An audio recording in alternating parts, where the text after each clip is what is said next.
Hello everyone, I am the Lore Explorer and this is Outer Wilds. I'm not going to be tricking you in today's video, though since it is April Fool's, I figure we can use the fun and whimsical nature of the holiday to explore a less serious theory that I have about Gabbro, our favorite time buddy. In fact, if you're up for it, we're going to go down quite the rabbit hole.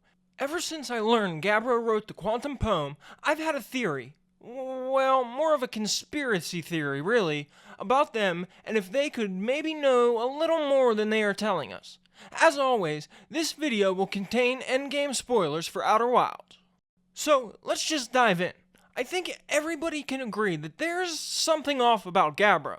They're such a quirky and chill astronaut. They're also stuck in a time loop with us, but the only difference between our situation and theirs is the fact that they just don't give a good gosh darn. In this video, I'm going to put up a board and start drawing strange connections for you guys. They are likely ridiculous, but I think it would be funny if they are true. So to start this alarm-blaring, loony conspiracy theory nonsense, we need to find a starting point. As always with conspiracy theories, we will start with the conclusion and try to come up with the explanation later. I think Gabbro may be the person who made it to the eye of the universe in the last universal loop. They are just so odd and so connected to the main story points that I feel like there must be something special about them. When we first meet them, they greet us and then they say, "Hey, don't laugh, but I think I just had some kind of spiritual encounter with a rock shaped like a face." Now, I don't know about you, but I've never heard anybody call a statue a face shaped like a rock, or a rock shaped like a face, or a rocky face. It's not like they don't know a word for it. They literally go on to actually call it both a statue and a sculpture in the very next sentence. After that, they tell us about the statue activation and about how they tried to radio Hornfels and tell them about the whole ordeal, but Hornfels dismissed it as a dream. They then close up with a, "Anyway, that's what's up with me. But this was your first launch. Let's talk about you, you know?" And to me, this does not strike me as a person who either just hallucinated a memory-stealing statue or actually got their memories stolen by a statue. So to summarize, when we first meet Gabbro after going through something intensely insane, they describe it as a rock shaped like a face, a spiritual experience, and weird. Then they proceed to start casually flirting with us with a, "Hey, you know, let's talk about you." And this is just the first thing hinting to me that Gabbro may be something special.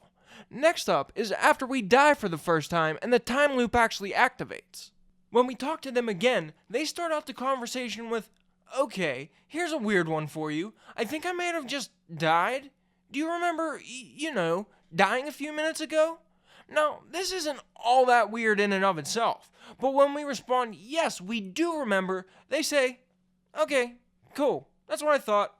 Like, bruh, what do you mean that's what I thought? How could someone go through this and possibly be so chill about it? They're just like, "I died and a statue popped up and replayed my memories in reverse, then I woke up remembering it all as if nothing happened." Yeah, okay, cool. And this isn't even all the strange dialogue for them. If we don't talk to them during the first few loops, they tell us about the time loop in a completely different way. If we put off talking to them for the first few loops, they open up the convo with, "Hey, so don't freak out or anything, but lately I keep dying repeatedly. I don't know, it's pretty weird. What about you?"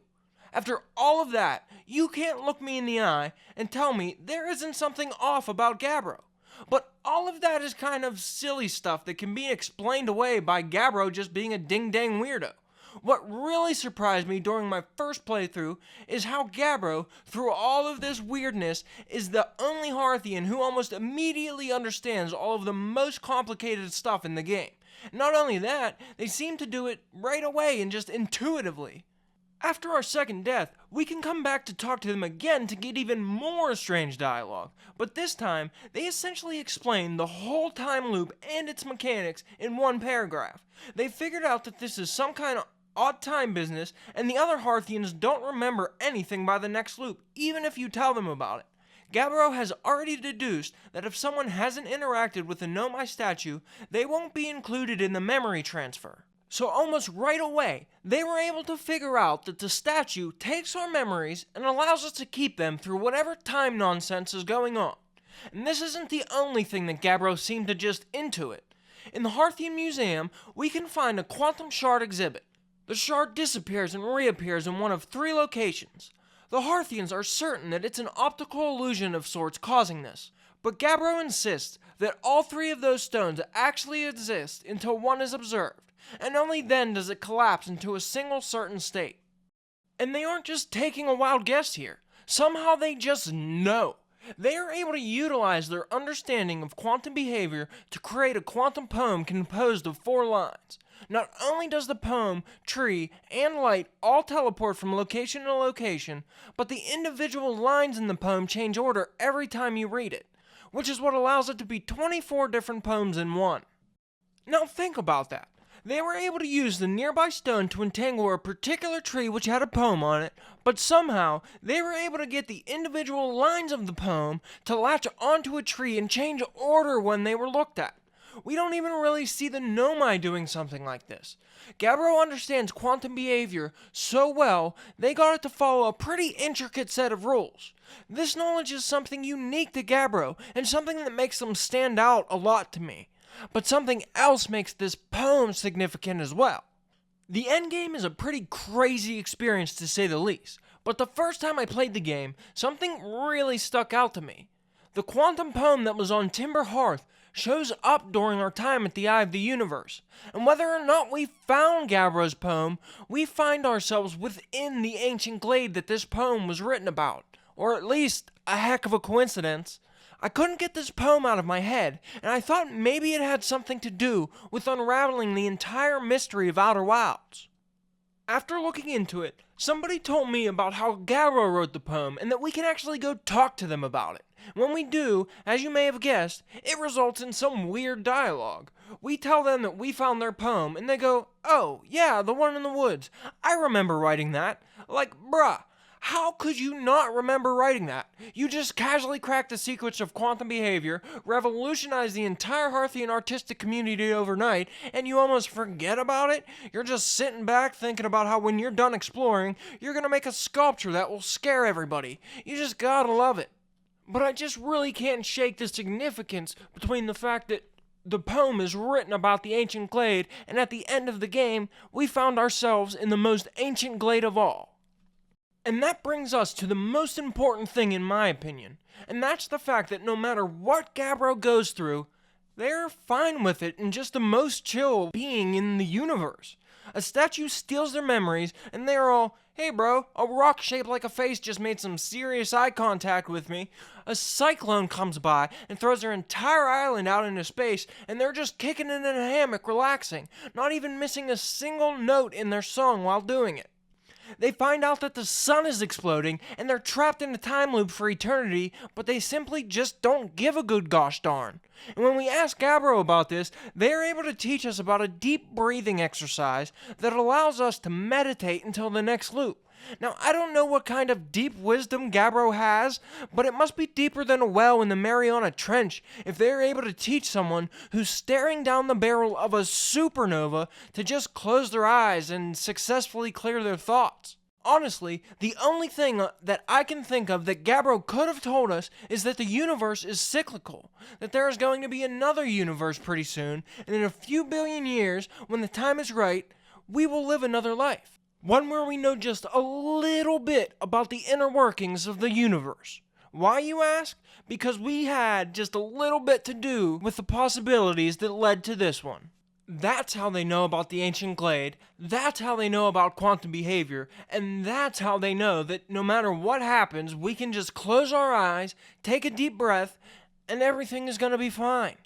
I mean, come on. This bro really said a rock shaped like a face, and we made some serious eye contact with a Nomai statue. Tell me this isn't a person in on the joke and pulling your leg.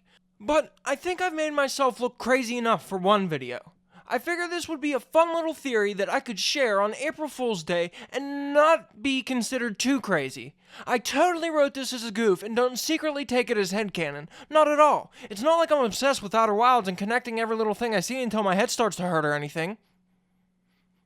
Please send help.